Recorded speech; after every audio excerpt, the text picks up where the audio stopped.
Zone में जब से ये वीडियो वायरल हुआ तहलका मच गया है।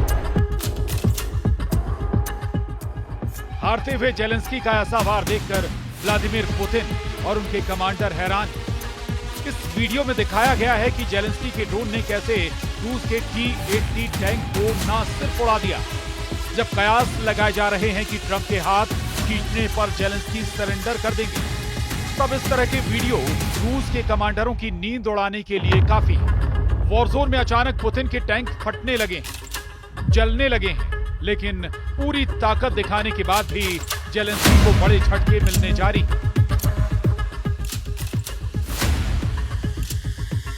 व्हाइट हाउस में ट्रंप और जेलेंस्की के बीच हुई इस तीखी बहस के 3 दिन बाद ट्रंप ने एक नया हुक्म जारी किया है और ये हुक्म एक नई गारंटी दे रहा है। गारंटी इस बात की कि यूक्रेन ये युद्ध पक्का हारेगा। डोनाल्ड ट्रंप के बड़े फैसले ने पुतिन का काम आसान करना शुरू कर दिया है।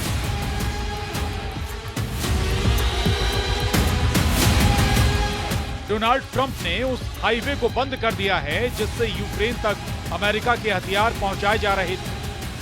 ट्रंप ने यूक्रेन को दी जाने वाली हथियार और बाकी मिलिट्री मदद पर रोक लगा दी। यानी अभी तक जो हथियार जेलेंस्की को मिले हैं, उसके बाद अमेरिका से कोई हथियार अब यूक्रेन नहीं पहुंचेंगे, क्योंकि अब रास्ते में खड़े हैं डोनाल्ड ट्रंप और उन्होंने हथियार सप्लाई पर स्टॉप वाला ऑर्डर जारी कर दिया। यूक्रेन में बहुत भयंकर युद्ध चल रहा है।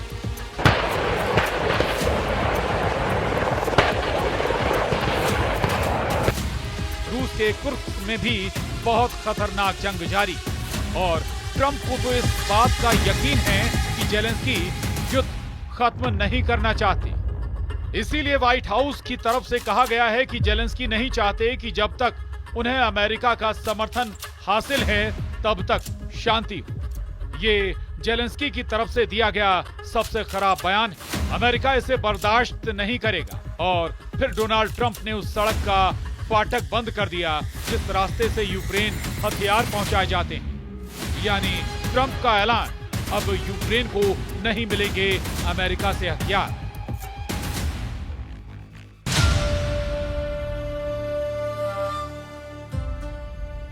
जैसे ही ये खबर रूस पहुंची, असर दिखने लगा। यूक्रेन पर हमलों को लेकर पुतिन के कमांडरों का हौसला बढ़ गया। यूक्रेन के ओदेसा और सूमे में जहां जहां पुतिन के ड्रोन और मिसाइलें गिरी, वहां सब कुछ जलकर राख हो गया।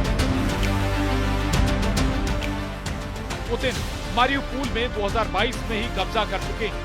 अब वो दूसरे बंदरगाह वाले शहर ओदेसा को जीतना चाहते हैं। ओदेसा अब भी ऐसा पोर्ट है जहां से यूक्रेन के गोदाम भरे जा रहे हैं।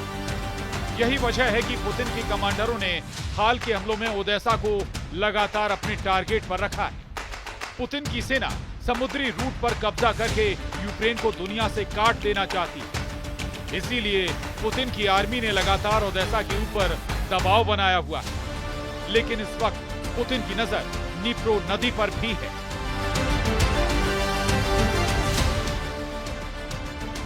ऐसे में अब ट्रंप के हथियार रोको ऐलान के बाद जेलेंस्की के लिए ये मोर्चा संभालना मुश्किल हो सकता है। सवाल है कि जेलेंस्की को अमेरिका से जो हथियार मिले, उनकी सप्लाई बंद होने के बाद जेलेंस्की क्या करेंगे, कैसे अपने शहरों को बचाएंगे। अमेरिका ने यूक्रेन को अब तक जो हथियार दिए हैं वो वाकई कई मोर्चों पर गेम चेंजर साबित हुए हैं। और जो मदद बाइडेन के दौर में की गई, उसने रूस को कई फ्रंट पर आगे नहीं बढ़ने दी। इनमें सबसे खतरनाक हिमार्स सिस्टम। अमेरिका ने यूक्रेन को ऐसे 40 सिस्टम दिए। अमेरिका ने यूक्रेन को 155 मिलीमीटर वाला गोला दागने वाली 200 तोप भेजी। अमेरिका ने जेलेंस्की को 105 मिलीमीटर का गोला दागने वाली 70 तोप दी थी। अमेरिका ने यूक्रेन को पैट्रियट और नेसम्स सिस्टम दिए, जो बेहतरीन एयर डिफेंस सिस्टम। इन्हीं की मदद से जेलेंस्की ने पुतिन की 7 हाइपरसोनिक मिसाइलों को मार गिराया और रूस के लड़ाकू विमान पर कीव के आसपास उड़ने से परहेज करते रहे। इसके अलावा अमेरिका ने यूक्रेन को अपने 31 एम्ब्रेम्स टैंक दिए। अमेरिका ने यूरोप के देशों के जरिए 45 T-72 टैंक भी सप्लाई करवाए। अमेरिका ने यूरोप को 10,000 से ज्यादा एंटी टैंक जेवलिन मिसाइल भी दी। यही वो मिसाइल हैं जिससे जेलेंस्की के सैनिकों ने पुतिन के सबसे ज्यादा टैंक फोड़े। इसी तरह और भी हथियार सप्लाई हुए। अमेरिका ने 20 हेलीकॉप्टर भी भिजवाए, जिसमें अटैक हेलीकॉप्टर भी शामिल। अमेरिका ने यूक्रेन को 2 हार्पून कोस्टल डिफेंस सिस्टम भी भेजे, जो ओडेसा में तैनात किए गए। लेकिन उनसे क्रीमिया तक अटैक भी किया गया। अभी तो इन हथियारों में F-16 शामिल नहीं किए गए, जो यूक्रेन को यूरोप के जरिए मिले। लेकिन उसके पीछे अमेरिका की ही हरी झंडी। यानी अमेरिका ने न सिर्फ जेलेंस्की के तोपखाने को मजबूत किया, उनकी एयर डिफेंस बैटरी भी दोबारा चार्ज कर, साथ में F-16 जैसे खतरनाक लड़ाकू विमान भी यूक्रेन के मिलिट्री बेस तक पहुंचा दिए। जब जब जेलेंस्की ने F-16 को उड़ते हुए देखा, उनमें अलग जोश जागा। ऐसा जोश जिसने उन्हें पुतिन से टक्कर लेने वाली हिम्मत दी। लेकिन वो बाइडेन का दौर था और अमेरिका के बॉस डोनाल्ड ट्रंप हैं अब। वैसे भी व्हाइट हाउस में ट्रंप और जेलेंस्की की मीटिंग के बाद पूरा युद्ध बदल चुका है।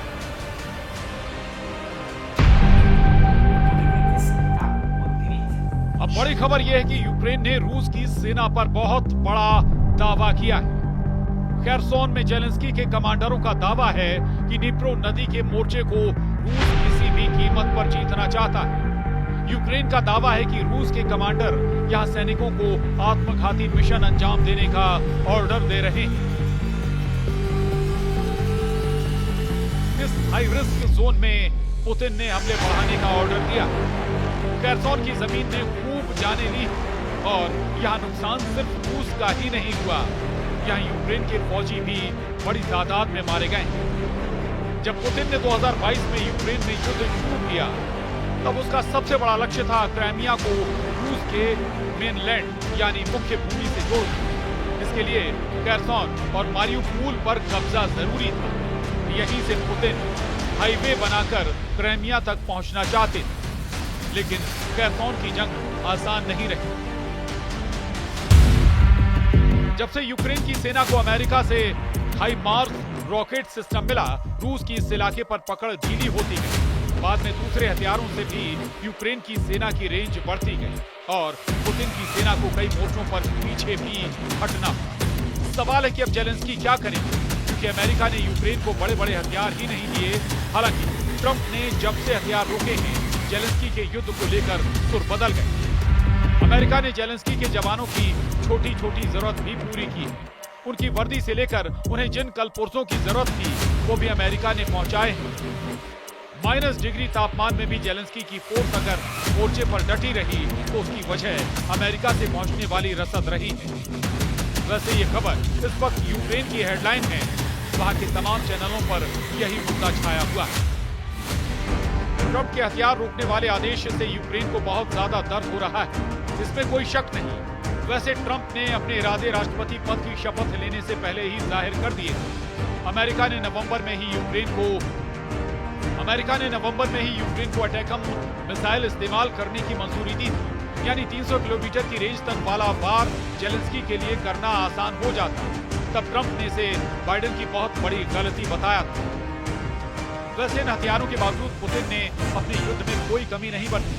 वो उन इलाकों पर और चोट करते आए जहां वो पहले से मजबूत थे।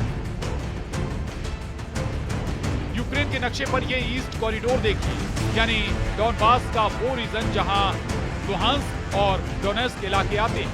इसके साथ ही रूस दक्षिण में मारियुपोल और क्राइमिया तक रेड कॉरिडोर बनाना चाहता और इन्हीं इलाकों में मजबूत पकड़ हासिल करके वो यूक्रेन को बांटने वाली नदी नाइपर के जरिए ईस्ट और वेस्ट वाला फ्रंट तैयार करना चाहता है। अगला एक हफ्ता यूक्रेन के लिए बहुत अहम होने वाला है। जो हथियार रोकने का ऐलान हुआ है, वो भी अलग अलग फ्रंट से जेलेंस्की के पास बनाएंगे। तब कमांडर बताएंगे कि कौन से हथियार खत्म हो चुके हैं, कितने और बारूद की जरूरत है। तब जेलेंस्की के सामने असल चुनौती नजर आएगी। Bureau report.